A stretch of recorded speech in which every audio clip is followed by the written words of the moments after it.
En Afrique subsaharienne, plus de 70% des déchets sont déversés dans des décharges à ciel ouvert, causant divers problèmes tels que la pollution de l'air, le changement climatique, la contamination du sol et de l'eau. La mauvaise gestion des déchets contribue directement aux problèmes environnementaux et affecte de nombreux écosystèmes et espèces. Avant de passer aux déchets, il faut éviter le déchet justement le plus longtemps possible.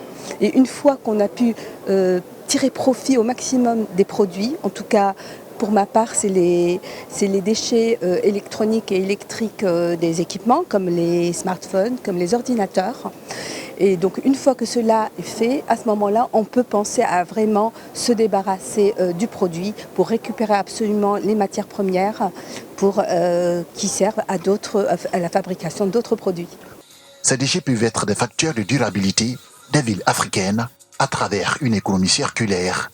C'est une grosse opportunité si elle est bien accompagnée et qu'il y a une dynamique générale. Ça permettrait de créer de l'emploi vert, de sensibiliser les plus jeunes pour tout de suite aller dans des nouveaux métiers. D'accord, comme la pré-collecte. Donc on a un souci aussi où tout le monde se rabat, par exemple dans les grandes capitales parce qu'on cherche du boulot, on cherche à se rapprocher d'un peu, entre guillemets, un peu des fois aussi de la facilité et des solutions de vie, alors qu'on pourrait les créer déjà à l'intérieur du pays avec des petits métiers comme ça qui sont peut-être facilement organisables si vraiment il y a une vraie dynamique générale, que ce soit de l'administration, des bailleurs, des ministères, des privés et du public. Ces dernières décennies, l'économie circulaire est devenue une priorité et les décideurs s'efforcent de faciliter le passage de systèmes de production linéaires vers des systèmes fermés qui permettent de réutiliser les ressources, réduire la consommation d'énergie et limiter l'exploitation des ressources non renouvelables.